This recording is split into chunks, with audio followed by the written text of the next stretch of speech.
Hi, I'm Dr. Joseph with Darren, and today I wanted to talk to you about how you differentiate a withdrawal syndrome from an antidepressant from a relapse from the underlying condition for which it was originally prescribed, depression or anxiety.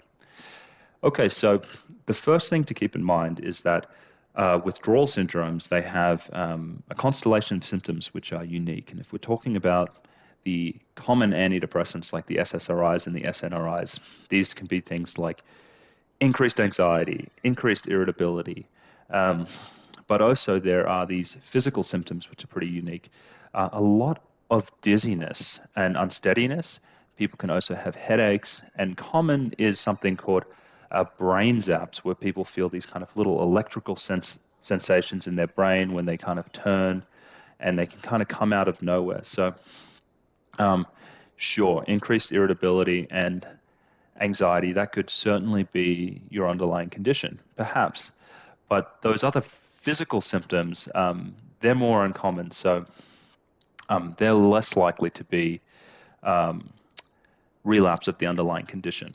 Okay.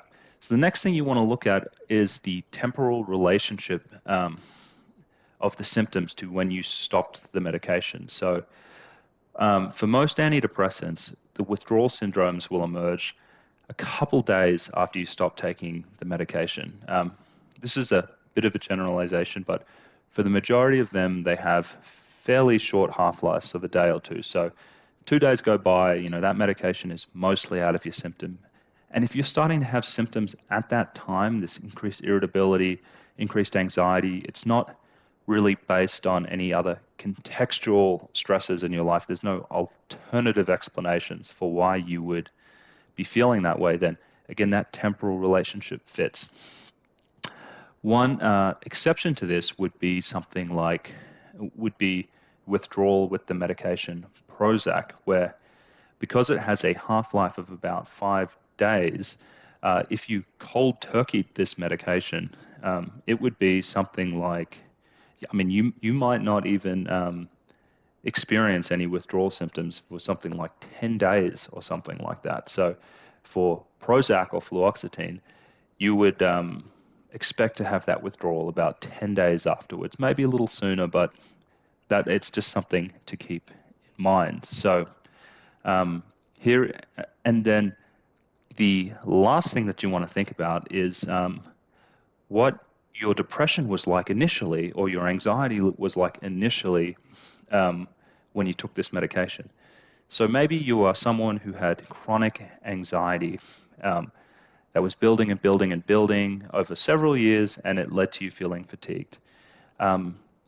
Anxiety can be fairly stable. So if you remember the nature of your anxiety or how you felt when you started the medication, and then you compare it to the withdrawal symptoms, that will also help you understand whether there's something not different about it. Say you had a lot of irritability when you were in withdrawal, but hey, that wasn't a feature of my anxiety before, then that is more likely to be a withdrawal symptom. So to recap, you want to look at the temporal relationship.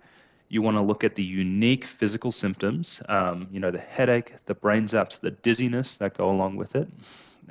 You want to compare it, and you want to compare it to the underlying, to the original condition, the way the original condition felt. So I hope this was helpful. That's how I think about separating withdrawal reactions from relapse with antidepressants. So thank you for listening.